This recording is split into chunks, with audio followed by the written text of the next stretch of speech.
Yeah. Dennis, welcome and good morning. How are you?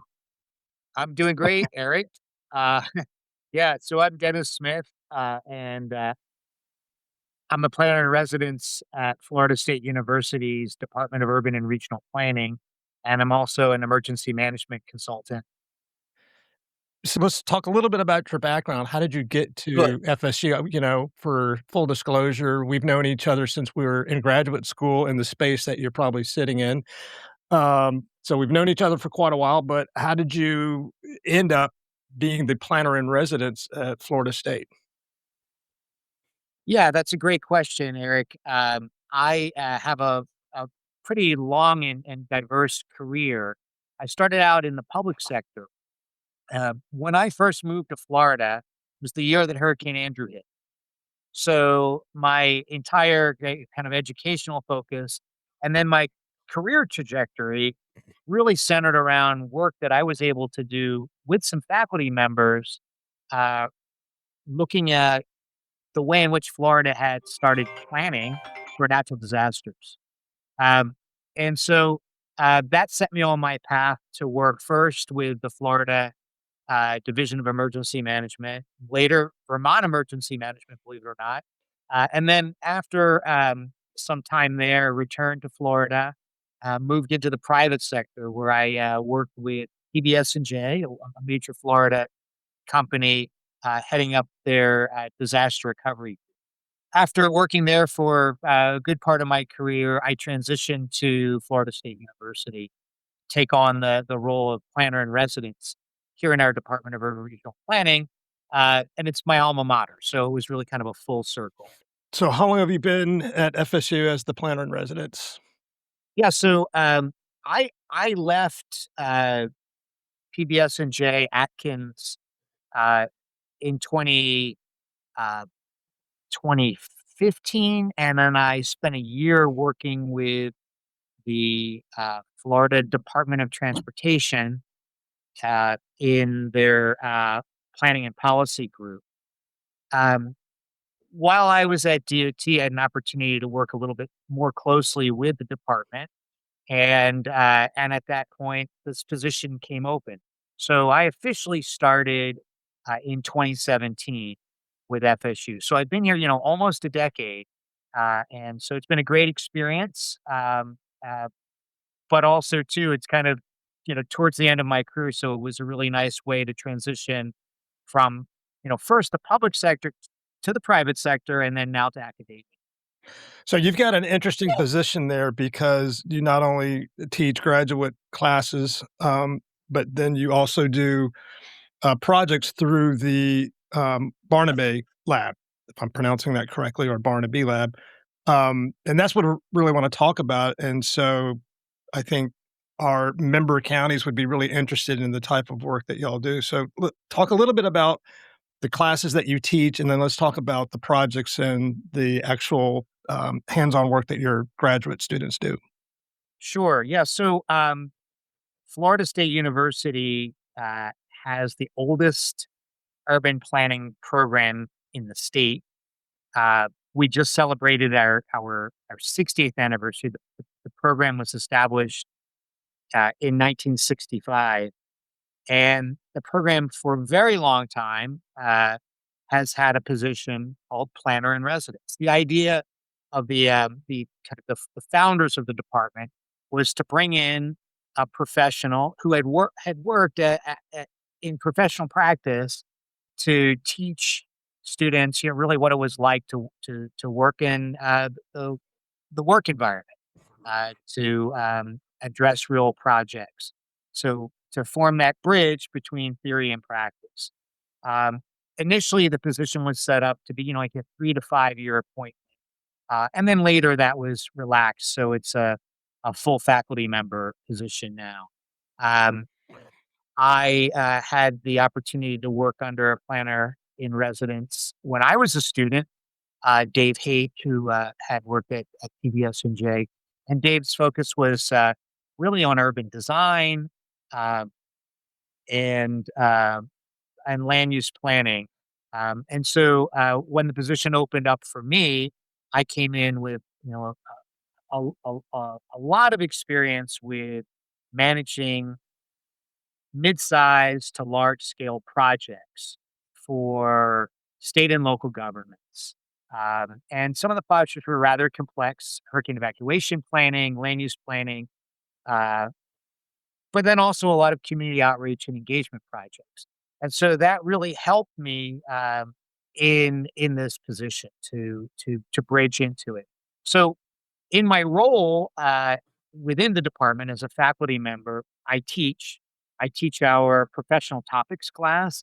It's a seminar for our first year new entry graduate students. They take 2 semesters of my class, and they're introduced to a range of planning topics, and they meet with professionals from really across all of the subdisciplines of planning. You know, from housing to transportation to emergency management. We brought in some members of the Florida Association of Counties, some leadership. We bring in county administrators from time to time, and so it's a great way for students to connect with the profession. I've taught classes on infrastructure, planning for community infrastructure that address financing. How do we pay for all of the aspects of our built environment? Um, I've taught classes here at Florida State University in the disaster recovery and mitigation process. Uh, but the key class that I teach is our graduate capstone course. So, as I mentioned, I teach the seminar class for our entering students, and then all students before they graduate have to take this capstone course where they're put on a real world project. So the projects range from, maybe a transportation plan. It could be a housing plan. Some are working with communities to address a wide range of environmental issues and the like. So they're very varied, and they're dependent on really the needs of our communities. And that helps me now bridge into what the Barnaby Lab does. So we run kind of like a small consulting firm out of the Department of Urban Regional Planning. It's affordable because, unlike a consulting firm, we don't have a markup. So we're really just covering our costs as faculty members. And we provide services to local governments and state agencies. So out of my portfolio of work, about half of the work is associated with these studio projects, small projects, paid projects that students can work on. And the other half of the work might be work that might be a little bit beyond the capabilities of students or associated with some more fundamental research. What are some of the county projects that y'all have worked on? I know, looking at the website the other day, there was quite a few of them, and they range, I mean, including international work, some broadband stuff, but let's talk about a couple of the projects that would be of interest to counties. Right. So, really, to my mind, the Barnaby Lab was established within the department in order to provide services to communities. Now, there's a fee, but the idea is that we really should try to focus our work to meet both existing and emerging needs of communities. As we know in Florida, we're very fortunate in that we have a strong planning framework, uh, both legislatively and then operationally. For many decades, we've been a leader in the nation in developing and implementing comprehensive plans to help guide our growth and to make sure that we are spending our money wisely. And so we have worked with communities on comprehensive plan updates. Now, clearly, it's a local government led process, but we've worked in different aspects of the production of comprehensive plans. Sometimes with research on data and analysis, or sometimes with helping support community outreach with visioning processes. We worked with the city of Tallahassee on their comprehensive plan update a couple of years ago, and fairly recently, just about a year and a half ago, we worked with Hillsborough County in their comprehensive plan update to look at a couple of areas within the county and develop scenarios for how those areas might be developed differently. So we worked really on future land use map issues for Hillsborough County. Um, Beyond comprehensive planning, we really do a lot to help communities. Sometimes we do policy work. Sometimes we do research on legislation, but all with the idea of creating documents or guidance that the communities then can use to better address emerging planning issues. You mentioned the broadband project. So, as we all know, a couple of years ago there was a big push on making sure that we had kind of general equitable distribution of resources and planning for broadband. COVID-19 really brought that to the fore, didn't it? Yeah. We had communities really overnight having their figure out how to teach their students remotely, and believe it or not, it worked great. And really, I think our world has transformed because of what we went through there. But I've got to tell you, we had some rural counties where you had moms and dads driving their kids to the parking lot of a library or a community building where they could get broadband access so that their kids could do their homework. And so we really needed to come up with a better system so that everybody had access to those types of resources. And so, working through the Appalachia Regional Planning Council, we developed broadband plans for Liberty County and Wakulla County, two of Florida's more rural communities, to really help them address this issue of broadband and plan for the financing of the data infrastructure that they would need to make that happen. Looking at other kind of emerging issues across not just the state but across the nation, as you know, uh, housing is really at a kind of a critical tipping point. It's really hard for this new generation of young people to even contemplate uh, being homeowners, and really for Florida to thrive, we really need to promote and protect, the home building industry and the development community, so that people can have houses to live in and own, and not just rent. And so we worked with Hillsborough County again on developing a framework for addressing accessory dwelling units.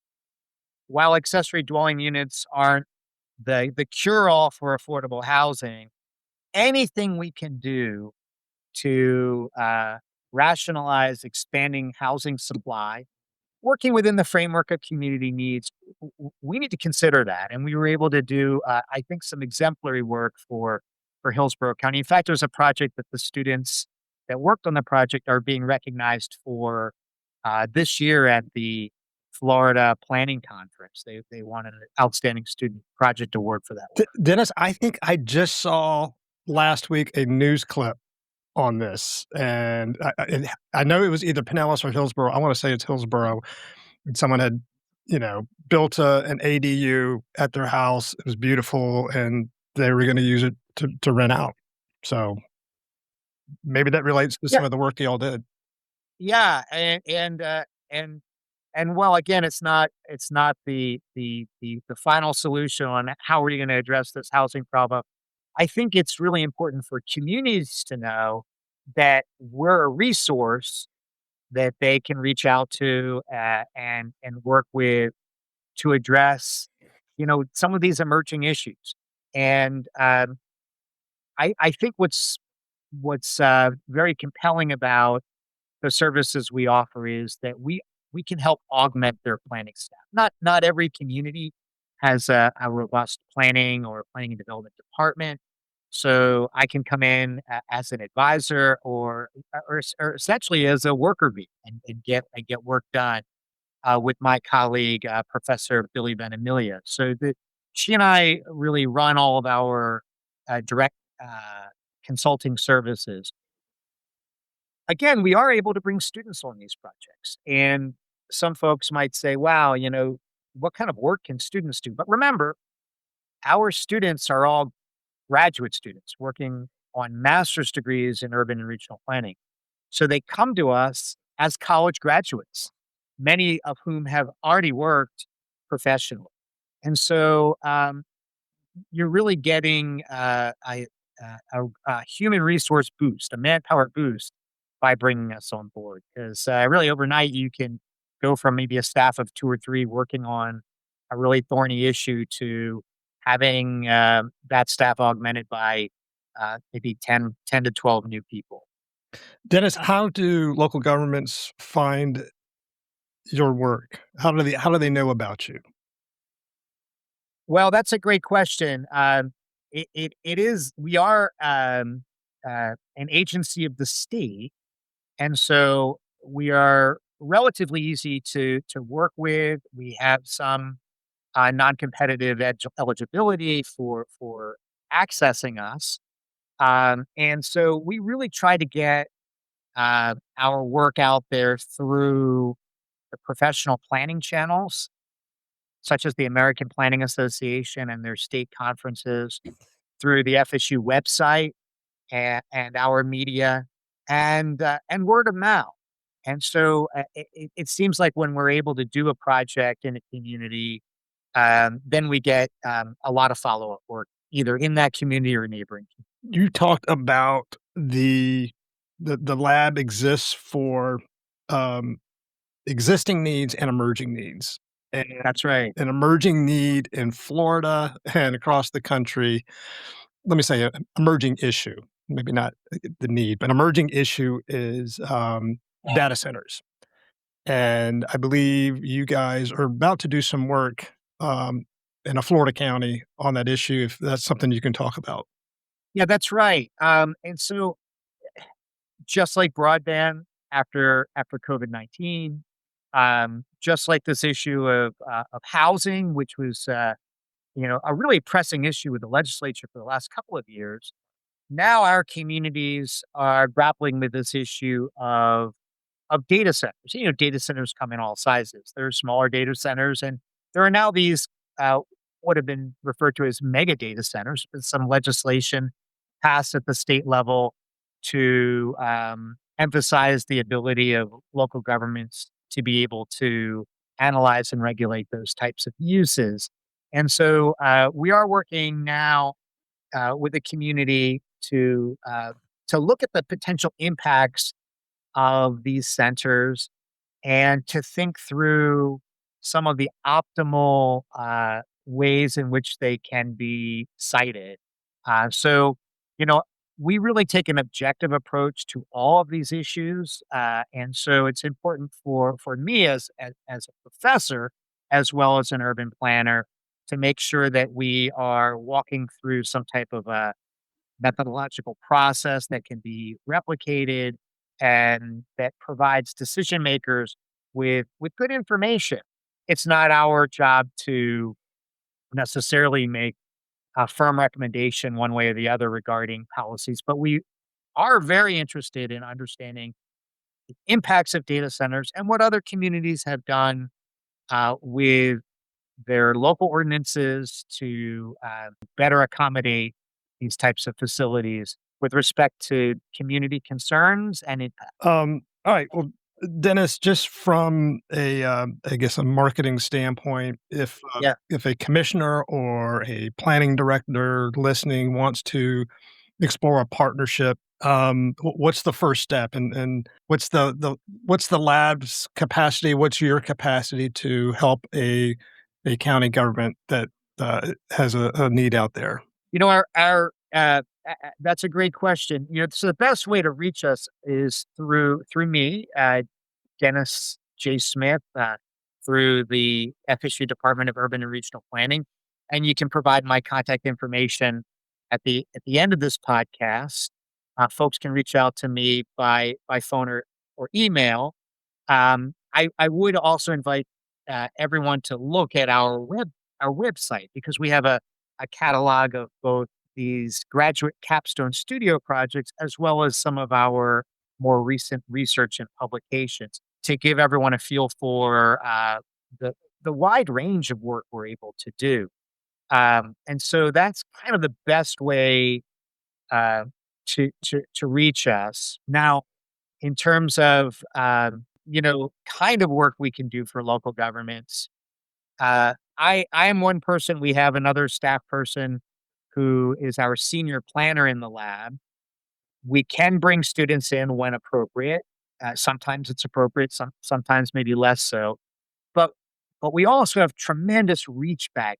And so being housed in the FSU Department of Urban Regional Planning, I'm able to speak to colleagues here or in our neighboring department of geography on a daily basis about issues. I'm also an affiliate of our joint FSU FAMU College of Engineering's Ryder Center, which is the Resilience, Infrastructure, and Disaster Recovery Center.